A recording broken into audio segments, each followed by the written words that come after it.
사람이 죽으면 장례를 치르게 됩니다. 정신이 없어요. 무슨 생각을 하고 어떤 감정을 갖고 어떻게 지내는지 경황이 없습니다. 그 일 자체가 너무 큰 일이기 때문에.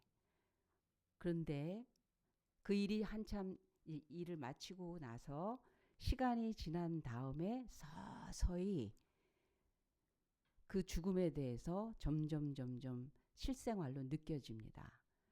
그래서 성경에도 보면 과부와 고아를 불쌍히 여겨라. 모든 불쌍한 사람들이 세상에 다양한 사람들이 되게 많은데도 원래 없었던 사람하고 있다가 없어진 그런 자리와 그런 관계들은 굉장히 충격이 된다는 거예요. 굉장히 데미지가 된다는 거예요.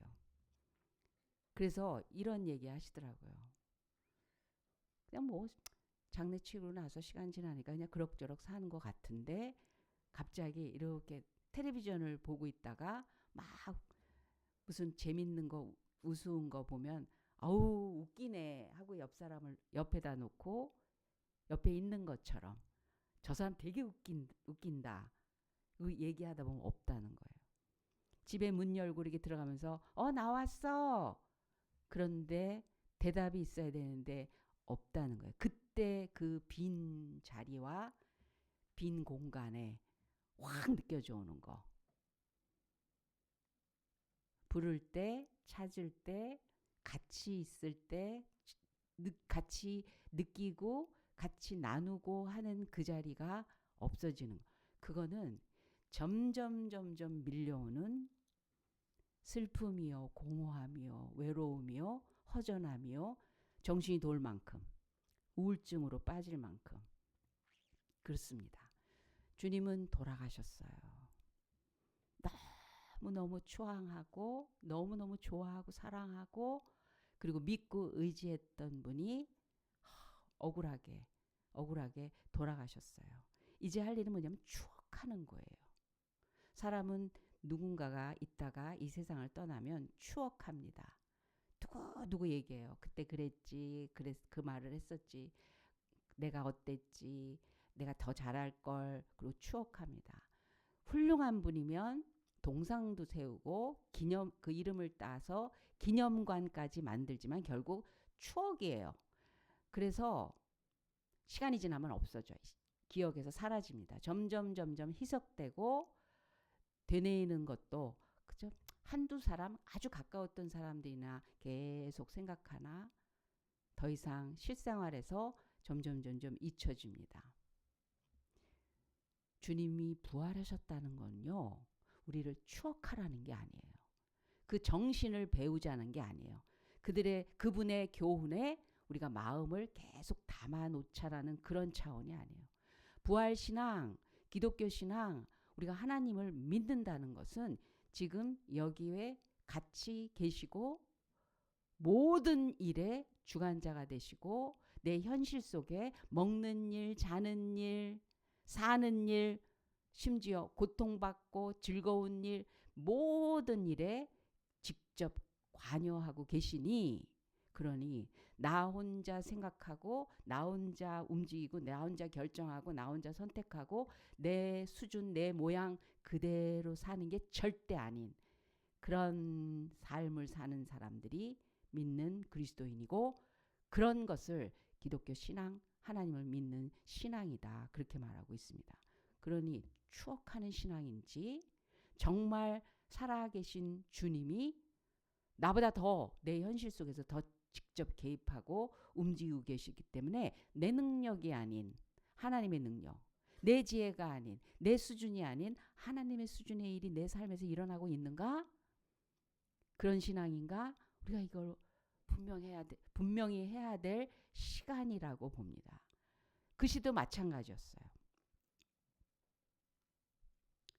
예수님께서 십자가에서 운명하시고 아리마대 요셉 부자의 무덤에 안장되었습니다. 그의 신앙은 자기가 갖고 있는 최고의 재산 중에 하나인 큰 화려한 무덤 이거를 주님 앞에 공개적으로 내어드리는 거였어요. 그래서 빌라도 총독이 가서 시신을 달라고 하는 거예요.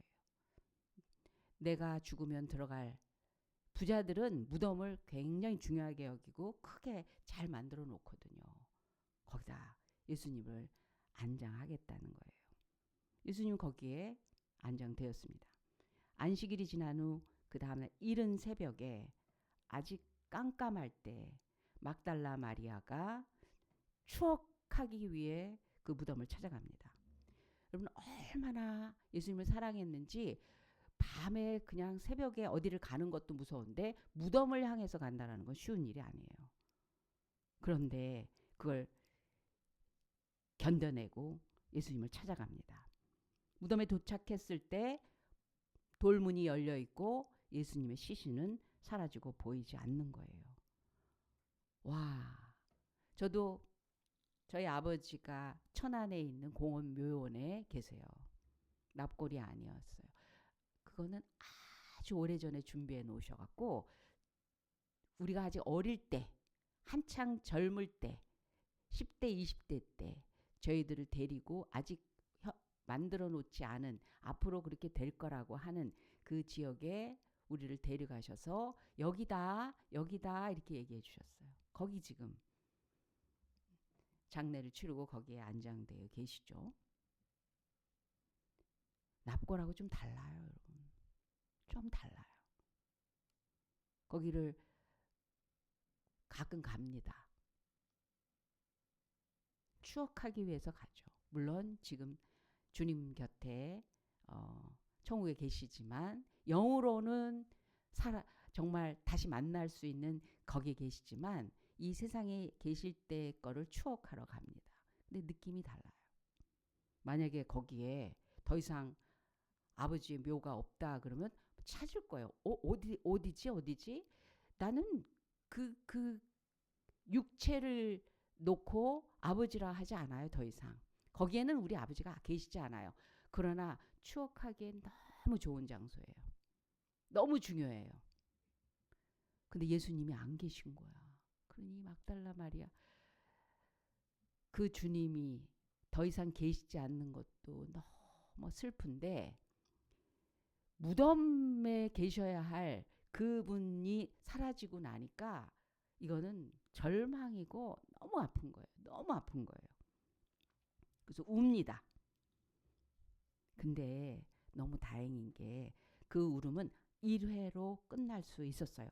왜냐하면 주님은 살아나셨기 때문입니다. 부활하셨기 때문입니다.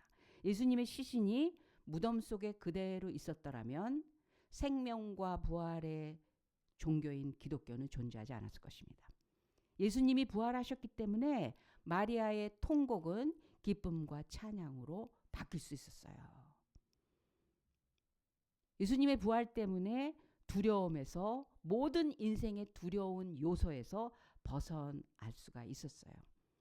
마리아의 이 부활하신 주님의 이야기를 듣고 제일 먼저 무덤으로 달려간 사람은 예수님의 제자였던 요한이었습니다. 그런데요, 요한은 두려워서 무덤 안으로 들어가 보지 않아요. 무덤 문이 열리고 주님이 더 이상 여기에 계시지 않아요. 주님 살아나셨어요. 부활하셨어요. 얘기를 듣고도 막 달려가서 진짠가? 그래 놓고 무덤 안에 들어가 보지 못해요. 그런 요한이 요한일서에 이렇게 기록합니다. 사랑 안에 두려움이 없고 온전한 사랑이 두려움을 내쫓나니. 여러분 부활하신 주님을 만난 자와 십자가에서 내 죄를 위하여 그 모진 고통과 그 아픔을 감당하시고 내 대신 죽으신 주님하고 추억하는 자하고는 완전히 달라요.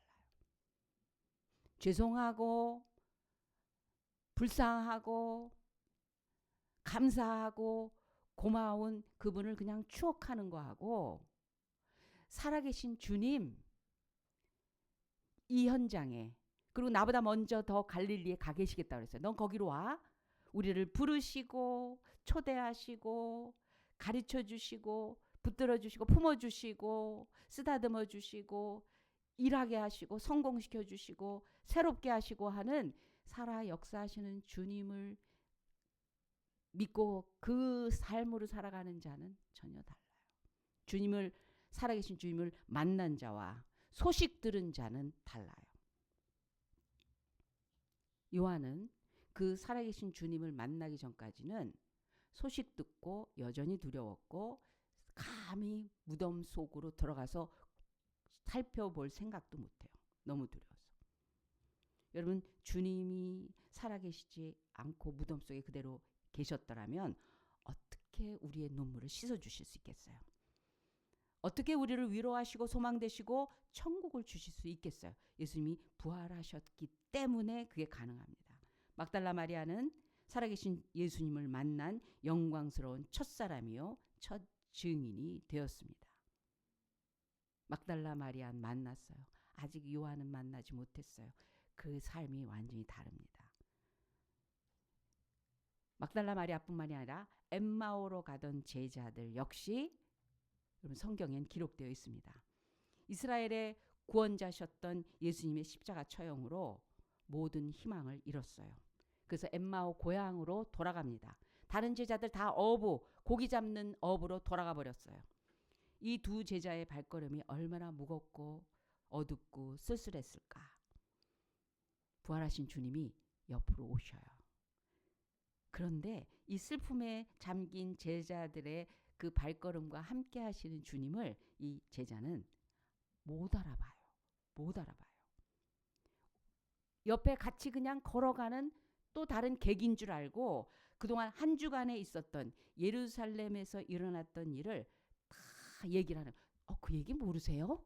이러면서 주거니 둘이서 같이 얘기하는 걸 보면서 예수님이 슬쩍 끼어드십니다. 뭔 얘기를 그렇게 하셔요? 누구 얘기입니까? 모르세요 이 일을? 그러면서 막 얘기를 해주는 거예요. 그냥 어떤 객인 줄 알고 주님 앞에 그 일에 대해서 자세히 설명할 정도로 십자가 사건에 대해서 그렇게 해석하고 풀어주는 거예요. 여러분 여기서 우리는 분명히 알아야 됩니다. 머리로 아는 믿음은 얼마나 쓰잘데기 없는지.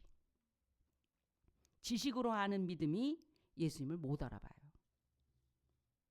사도 바울이 사울이었을 때도 마찬가지였습니다. 심지어는 잡아 죽이기까지 했어요.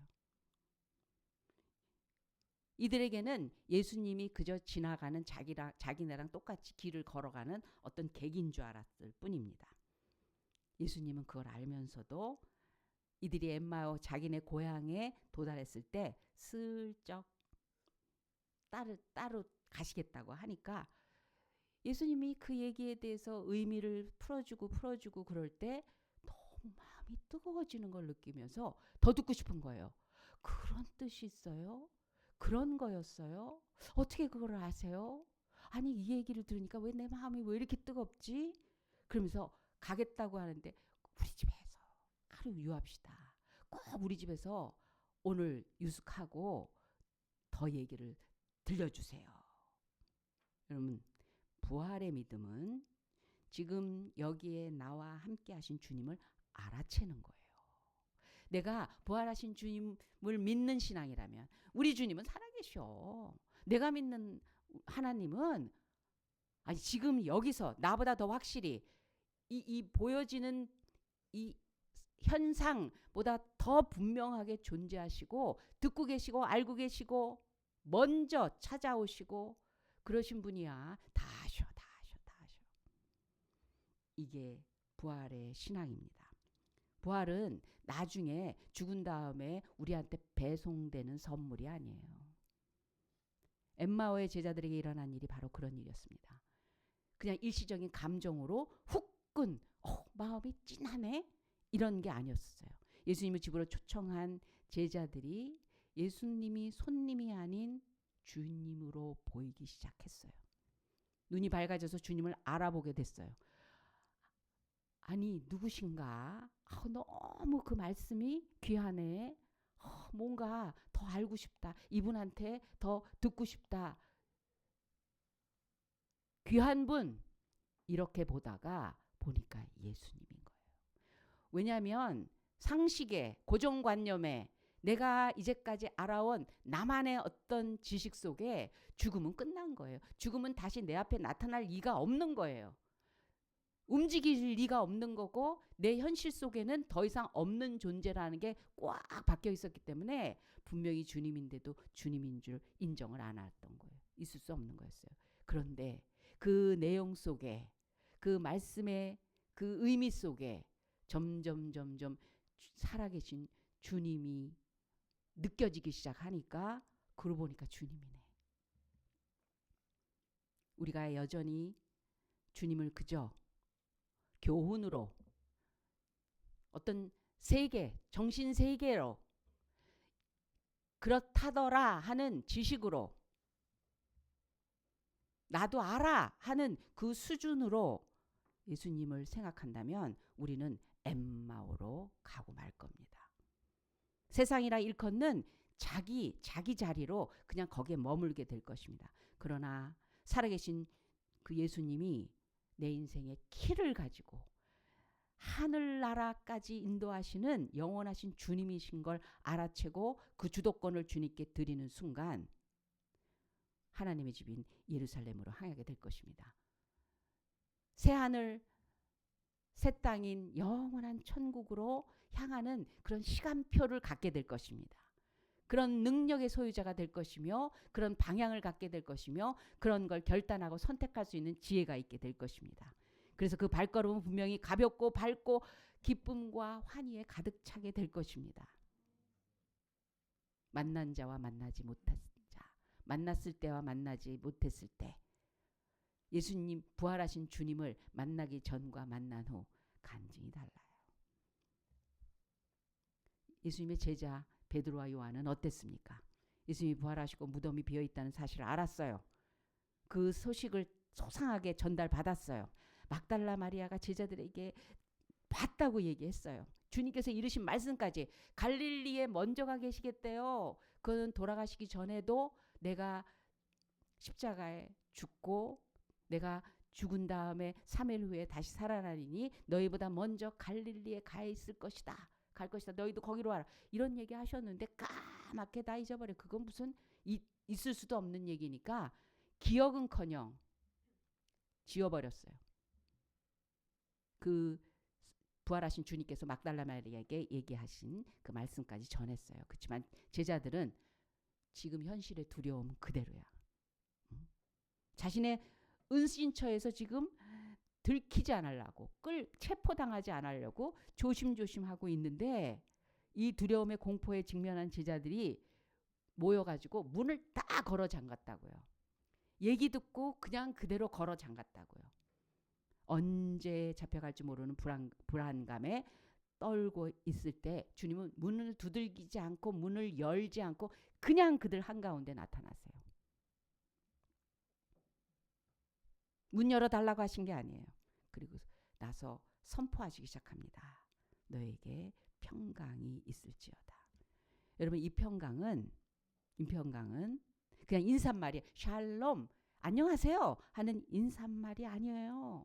이거는 죽음까지 다 겪고 죽음의 그 현상에서 끝난 게 아니라 그 죽음의 힘을 다 끌어안으시고 아프고 괴롭고 모욕당하고 수치스럽고 끔찍하고 숨이 막히고 다 절망 끝자락까지 가본, 그런데 거기서 살아나신 거예요. 절망이 소용이 없어.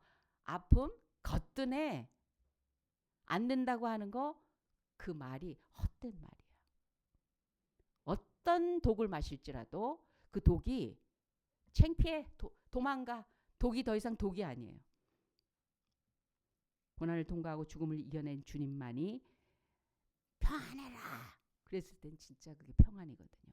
여러분 우린 위로 차원의 평안 그것도 귀해요. 그런 말도 어디 가서 듣기도 어려워요. 괜찮을 거야. 아유 뭐가. 나 요즘 너무 힘들어. 아무도 나를 안 좋아해.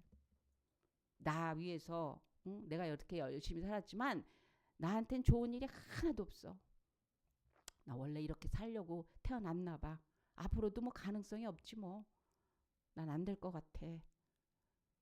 아주 인이 박였어요. 그럴 수밖에 없는 나로. 왜? 비교당하면서 경쟁하면서 착실하게 점수가 거기까지 왔거든. 남들은 시작부터가 달라 나랑. 그러니 발버둥을 쳐도 되겠어? 나 노력하지만 거기까지는 내가 어떻게 하겠어? 아니야. 너도 괜찮아. 이런 말을 해주는 사람도 귀해요. 근데 말뿐이야. 말뿐이야. 그러나 주님이 평강 있을지어다는요. 평강이 두려움을 내쫓는다는 거예요. 두려움의 요소를 다 파괴한다는 거예요. 그럴 수밖에 없다라는 그 말이 거짓말로 인쳐주시겠다는 거예요. 완전히 새로운 것으로 시작이 그동안에 살아왔던 것들은 어떻게 끌어안고 이제 조금 괜찮을까? 아니, 이제까지 살아온 것까지 소급해서 완전히 바뀌게 하시는 하나님의 자신감으로 평강이 있을지어다 한 거예요. 십자가를 두려워하고 고난받기를 거부하고 도망간 사람들은 남한테 괜찮을 거야. 평안 있으라. 아이, 좋은 일도 있겠지. 너도 괜찮아. 이런 얘기 할 자격도 없어요. 사실은. 그러나 그렇게라도 위로받자는 거죠. 그래서 주님께서는 부활하신 능력을 가지고 평강을 말씀하십니다. 세상이 두려워서 꼼짝도 못하고 숨어만 있는 사람에게 절대로 하늘의 평강이 누구 어떤 수고와 대가와 이런 한참 다음이 아니라 그저 쏟아부어 주시는 거예요. 쏟아부어 주시는 거예요. 거기서부터 출발하게 하시는 거예요. 예수님은 무덤에 장사되었습니다. 사람이 죽으면 끝이듯이 주님 죽으셨고 무덤에 묻히셨습니다. 돌무덤은 굳게 닫혔고 로마 군인들은 무덤을 임봉한 후에 굳게 지켰습니다. 그러나 주님은 그곳에서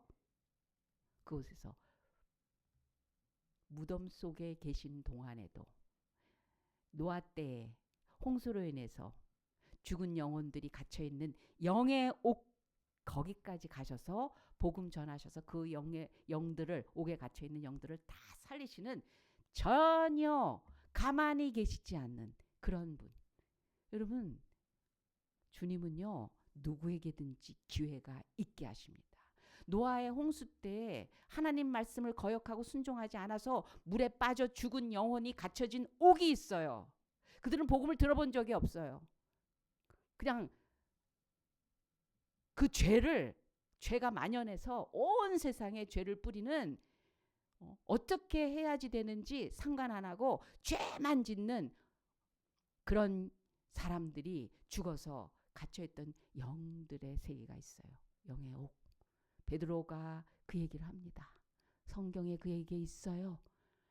그들에게 찾아가셔서 영으로 복음을 전하셔서 예수님이 전도하셨는데 뭐 끝장난 거지. 그들을 다 건져내셨다고 그랬어요. 육체로는 죽음을 당하시고 영으로는 살리심을 받으셨으니 그가 또한 영으로 가서 옥에 있는 영들에게 선포하시니라. 베드로전서 3장 18절과 19절에 그들이 다 구원의 자리에 나와요.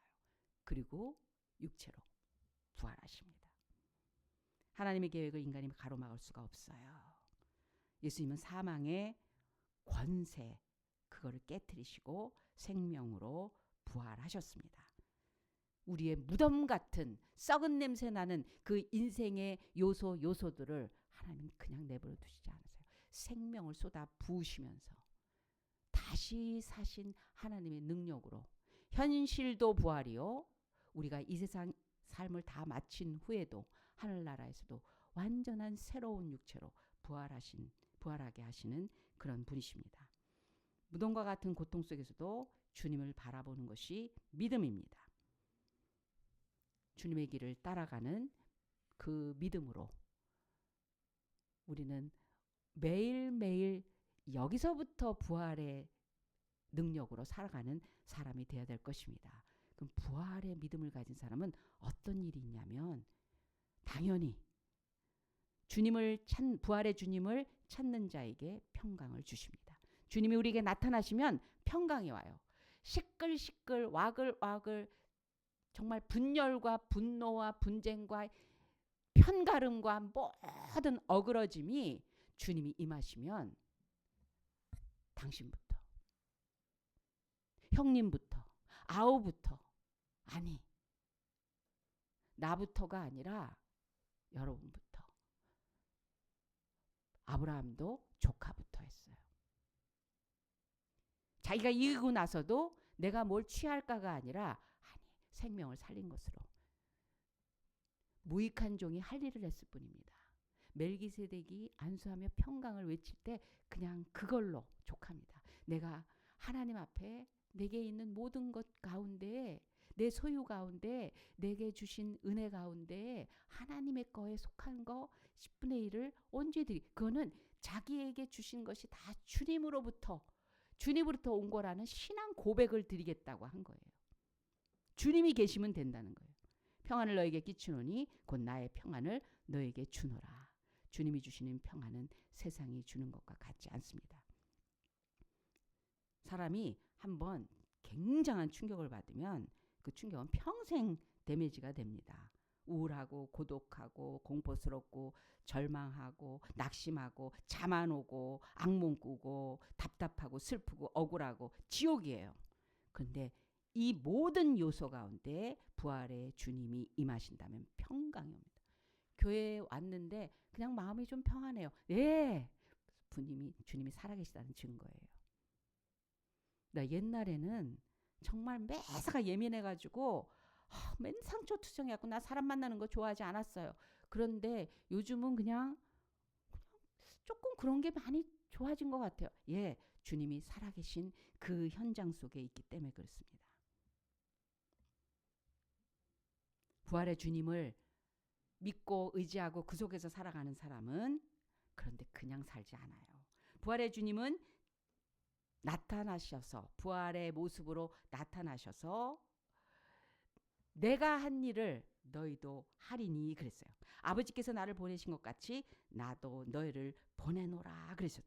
내게 들은 바 아버지의 약속하신 것을 기다리라 하신 이유가 내가 한 일을 너희도 하라 그러셨기 때문에 그래요. 즉 할 일이 자꾸 마음속에 와요. 뭘 하고 싶다. 저도 할래요. 저도 시켜주세요. 나 저거 하면 좋겠다.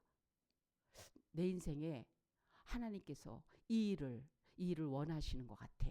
나 주님을 위해서, 아니 다른 사람들을 위해서, 교회를 위해서 그 뜻을 찾게 되었습니다. 우리 예수님은 이 땅에 오신 첫 번째 선교사예요. 그러면서 그분이 우리를 세상에 보내십니다.